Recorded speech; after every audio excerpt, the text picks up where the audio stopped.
नमस्कार। आप लोग देख रहे हैं मेष लग्न में समस्त ग्रहों का फल भाव टू भाव।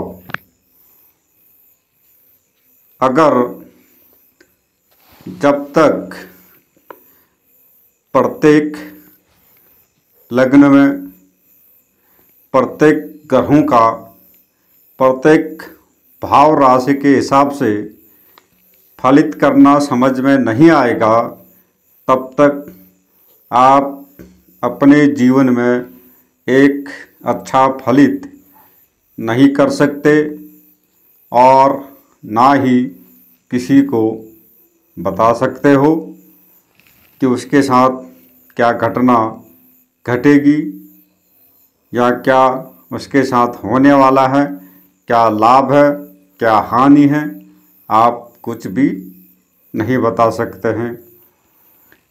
तो हमारा मेष लग्न का चल रहा था। मेष लग्न में बुध का पूरा हो चुका था।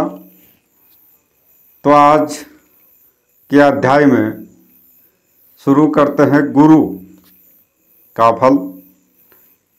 अब मेष लग्न की पत्रिका है, स्क्रीन पर आप देख सकते हैं। वहाँ पर पहले भाव एक नंबर में गुरु, दूसरे तीसरे चौथे पांचवें छठे भाव तक गुरु गुरु लिखा गया है, क्योंकि छह भावों का एक साथ फलित हम यहाँ पर दे रहे हैं ताकि आप जल्दी सीखो। तो गुरु सबसे पहले वहाँ लग्नेश का परम मित्र है, नैसर्गिक मित्र है, और मेष लग्न में गुरु भाग्य भाव का मालिक होता है और दूसरा खर्चे का मालिक भी होता है, यानी द्वादश भाव का मालिक। तो गुरु की मूल त्रिकोण राशि धनु राशि त्रिकोण भाव में है। तो गुरु दूसरा लग्नेश का मित्र है। तो यहाँ पर गुरु मेष लग्न वालों के लिए योग कारक यहाँ पर होता है। चाहे गुरु यहाँ पर नीच का ही क्यों न बैठेगा, फिर भी जातक को भाग्य दे के ही जाएगा। तो यहाँ पर शुरू करते हैं। पहली नंबर राशि में बैठा है गुरु लग्न में पहले भाव में। तो यहाँ पर मित्र है और पंचम दृष्टि से पांचवें भाव को देखता है और नवम दृष्टि से वहाँ पर नवम भाव को तथा सप्तम दृष्टि से सातवें भाव को तुला राशि को देखता है। तो गुरु के कारण से जातक ज्ञानवान, बुद्धिमान, उच्च शिक्षा वाला, शिक्षावान और अच्छी संतति वाला यहाँ पर होता है, क्योंकि पंचम और नवम को भी देखता है, लेकिन सप्तम भाव को शत्रु दृष्टि से वहाँ पर देखता है और द्वादश का भी मालिक यहाँ पर गुरु बनता है। तो जिस कारण से वैवाहिक और व्यवसाय के क्षेत्र में संघर्ष करना पड़ता है, कमी होती है। द्वादश का मालिक होकर लग्न में बैठा है, तो जिस कारण से जातक खर्चीले स्वभाव वाला भी होता है, लेकिन खर्चा देव, ब्राह्मण, यात्रा और यानी धार्मिक कार्यों में खर्च करने वाला यहाँ पर जातक होता है। तो यहाँ पर अब गुरु जब द्वितीय भाव में जाता है, जहाँ 2 नंबर राशि लिखी है वो दूसरा भाव है, मारक स्थान भी है, शत्रु के घर में भी गया है।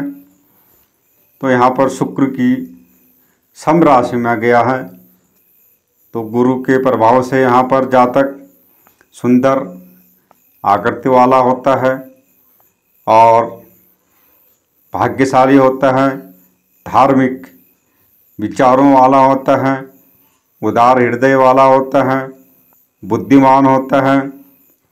और यहीं से अब दशम भाव पर नीच दृष्टि पड़ती है, तो जिसके कारण से व्यवसाय और धन संचय करने में उसको अत्यधिक संघर्ष करना पड़ता है और परेशानियों से जूझता है। तो इस प्रकार से वहाँ पर गुरु का दूसरे भाव का फल यहाँ पर होता है।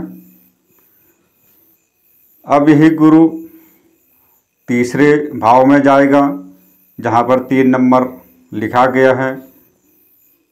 बुध की मिथुन राशि है, तो मिथुन राशि में तीसरे भाव में गुरु के होने से यहाँ पर जातक पराक्रमी होता है और भाग्यशाली होता है, क्योंकि वहीं से अपने घर को भी देखता है और धार्मिक प्रवृत्ति वाला होता है।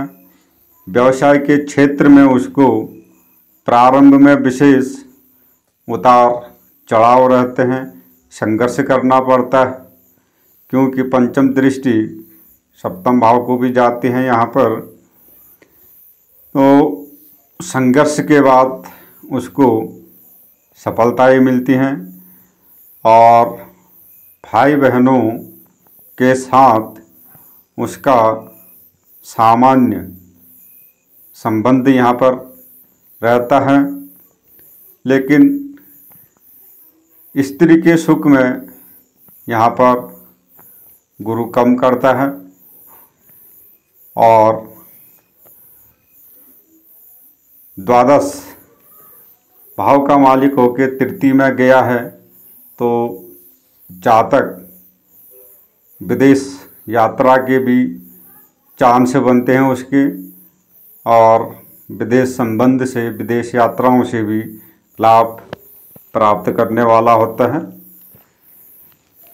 अगर यही बुध अब चौथे भाव में जाता है, जहाँ 4 नंबर राशि लिखी गई है, चंद्रमा की कर्क राशि है। अब बुध यहाँ पर गुरु कर्क राशि में उच्च का होता है और भाग्य भाव का मालिक केंद्र में उच्च का है, तो जातक का भाग्य ऊंचा होता है, शिक्षा ऊंची होती है और ज्योतिष, कर्म कांड आदि यानी शास्त्र, जो गूढ़ रहस्य वाली ज्ञान होती हैं, तंत्र मंत्र इत्यादि जो धार्मिक विषय होता है, उनमें जातक का अधिक रुचि यहाँ पर होती है और भूमि, भवन, माता इत्यादि के सुख को प्राप्त करता है। लेकिन दशम भाव में नीच दृष्टि होने से पिता के सुख को कम करता है और व्यवसाय कार्य क्षेत्र में अत्यधिक परेशानी ला खड़ा करता है। यहाँ पर उतार चढ़ाव होते रहते हैं और संघर्ष अधिक वहाँ पर करना पड़ता है। तो इस प्रकार से गुरु का चौथे भाव का फल यहाँ पर होता है। अब यहाँ